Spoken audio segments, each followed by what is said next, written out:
हमारे देश की राजनीति में अजीब सी विडंबना रही है। शीर्ष पर बैठे नेता को हमेशा ही अपनी कुर्सी के खिसकने का डर सताते रहा है। मोदी, अमित शाह जैसे नेता भी इससे अछूते नहीं रहे हैं। इस डर पर काबू करने के लिए शीर्ष नेताओं की ओर से कई तरह के तिकड़म लगाए जाते हैं। उभर रहे नेताओं के पर कतरे जाते हैं। दिग्गज नेताओं को साइडलाइन कर दिया जाता है।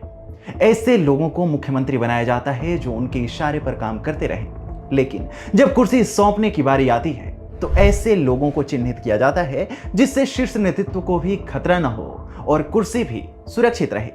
बावजूद इसके कई बार कुर्सी के लिए मारामारी हुई है। नीतीश कुमार और हेमंत सोरेन जैसे नेताओं को भी कुर्सी किसी और को देनी भारी पड़ चुकी है। केजरीवाल ने काफी सोच समझकर आतिशी को दिल्ली की कुर्सी थमाई है, लेकिन सीएम बनते ही आतिशी इतनी एक्टिव हो चुकी हैं कि आने वाले समय में क्या होगा, इस पर सवाल उठने लगे हैं। ऐसे में सवाल यह है कि क्या आतिशी को सीएम बनाना केजरीवाल के लिए भारी पड़ने वाला है? अभी तक एक बार भी मंदिर नहीं जाने वाली आतिशी सीएम बनने के बाद मंदिर क्यों जा रही हैं? आतिशी के सीएम बनते ही आम आदमी पार्टी सरकार की कैबिनेट इतनी एक्टिव कैसे हो गई कि नेता दिल्ली की सड़कों पर उतरकर मुआयना करने लगे? आखिर क्या है कहानी? नमस्कार, मेरा नाम है अवनीश और आज की वीडियो में हम इन्हीं सारे सवालों के जवाब ढूंढने का काम करेंगे। बचपन से ही हम ये कहावत सुनते आ रहे हैं कि राजनीति में कोई किसी का सगा नहीं होता, बेटा बाप का नहीं होता, दामाद ससुर का नहीं होता, कोई किसी का नहीं होता। अपने राजनीतिक महत्वाकांक्षाओं के लिए नेता किसी भी रिश्ते की तिलांजलि दे सकते हैं। इसके कई उदाहरण हम भारतीय राजनीति में भी देख चुके हैं। ऐसे में आतिशी पर भरोसा जताना भी केजरीवाल को भारी पड़ सकता है। वो कैसे? चलिए समझते हैं। आतिशी काफी पढ़ी लिखी नेताओं में से एक है, या ये भी कहा जा सकता है कि आम आदमी पार्टी की सबसे पढ़ी लिखी नेता है। शराब कांड में जब आम आदमी पार्टी का शीर्ष नेतृत्व जेल में था तो आतिशी और सौरभ भारद्वाज जैसे नेताओं ने सरकार से लेकर जमीन तक सब कुछ संभाला था। सबसे ज्यादा मंत्रालय आतिशी के पास थे और उन्होंने सभी मंत्रालयों के काम बखूबी संभाले। स्वाति मालीवाल केस में आतिशी की एक्टिवनेस ने उन्हें शीर्ष नेतृत्व के और करीब ला दिया। यही कारण था कि जब चुनने की बारी आई तो केजरीवाल ने आतिशी को चुना। सीएम बनने के बाद अपने पहले प्रेस कॉन्फ्रेंस में आतिशी ने बगल में एक कुर्सी खाली रखी, खुद को भरत के समान बताया। इससे पहले सिसोदिया खुद को लक्ष्मण के समान बता चुके हैं। इसका सीधा मतलब यही है कि केजरीवाल इन लोगों की नजरों में प्रभु श्री राम है जो शराब कांड में दिल्ली के तिहाड़ जेल में वनवास पर गए थे। मीडिया रिपोर्ट्स के मुताबिक वामपंथ के करीब माने जाने वाली आतिशी सीएम बनते ही सीधे सीपी के प्राचीन हनुमान मंदिर पहुंच गई। उससे पहले शायद ही उन्हें कभी मंदिरों में ऐसे दर्शन करते हुए देखा गया था। इसे आम आदमी पार्टी की सॉफ्ट हिंदुत्व वाली छवि को बढ़ाने के एक प्रयास के रूप में देखा गया।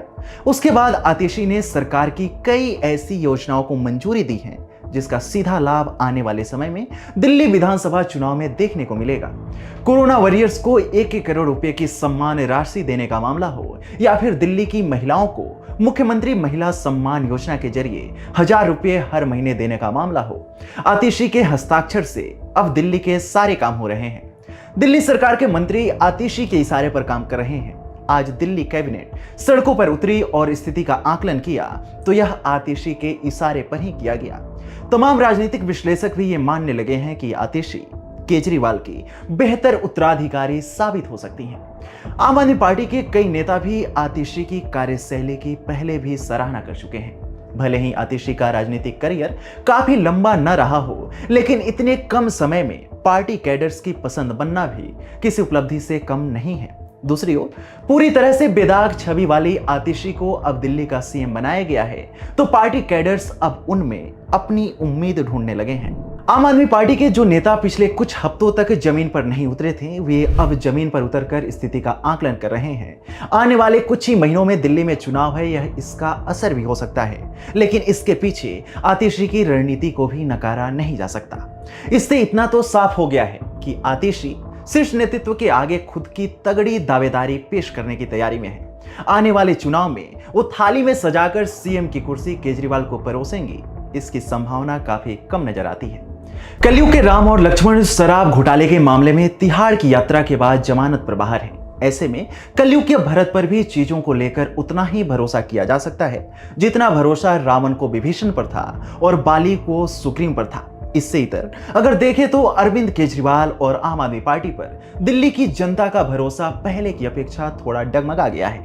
पार्टी को 2013 में इसलिए 28 सीटें मिली थी क्योंकि लोगों के मन में यह विश्वास था कि यह बिल्कुल नए तरीके की पार्टी है जो कांग्रेस और बीजेपी की तरह नहीं है। 2014 लोकसभा चुनाव में 7 सीटें हारने के बाद पार्टी विधानसभा चुनाव में 67 सीटें जीतने में कामयाब रही। उस समय नायब इमाम की मुस्लिम लोगों से वोट देने की अपील पर पार्टी ने कहा था कि हमें आपके फतवे की जरूरत नहीं है। ये वो जज्बा था जिसने पार्टी को बिल्कुल अलग दिखाया। लेकिन 2018-19 आते ही पार्टी ने सॉफ्ट हिंदुत्व की राह पकड़ ली। हनुमान चालीसा का पाठ हो या फिर मंदिरों का भ्रमण, यह सब 2018-19 के बाद से ही शुरू हुआ। उसके बाद एक एक करके आम आदमी पार्टी की सरकार पर भ्रष्टाचार के कई आरोप लगे, शीर्ष नेता जेल भी गए। यही कारण है कि पार्टी को लेकर लोगों के विश्वास में भी कमी आई है और लोग यह समझ चुके हैं कि आप पार्टी भी कोई अलग तरह की पार्टी नहीं है। ऐसे में इसका असर दिल्ली विधानसभा चुनाव 2025 में भी देखने को मिलेगा। पार्टी की सीटें कम भी होती हैं तो उसका ठीकरा केजरीवाल और सिसोदिया पर नहीं बल्कि आतिशी पर ही फोड़ा जाएगा। लेकिन पार्टी अगर रिकॉर्ड मार्जिन से जीतती है तो उसका क्रेडिट आतिशी को नहीं मिलेगा। आतिशी भी यह बात बखूबी समझती है। आपको बता दें कि पूरी की पूरी आम आदमी पार्टी अरविंद केजरीवाल, मनीष सिसोदिया और संजय सिंह के इर्द गिर्द घूमती है। इन्हीं में इतना पावर है कि विधायकों को इधर उधर कर सकें। ऐसे में आने वाले समय में दिल्ली में भी नीतीश कुमार और जीतनराम मांझी या हेमंत सोरेन और चंपई सोरेन जैसा कांड होगा या आतिशी अपनी राजनीतिक महत्वाकांक्षाओं को दफन कर देंगी। इस पर सभी की नजरें टिकी हुई हैं। खैर, आप इस मसले को लेकर क्या सोचते हैं हमें कमेंट सेक्शन में जरूर बताएं।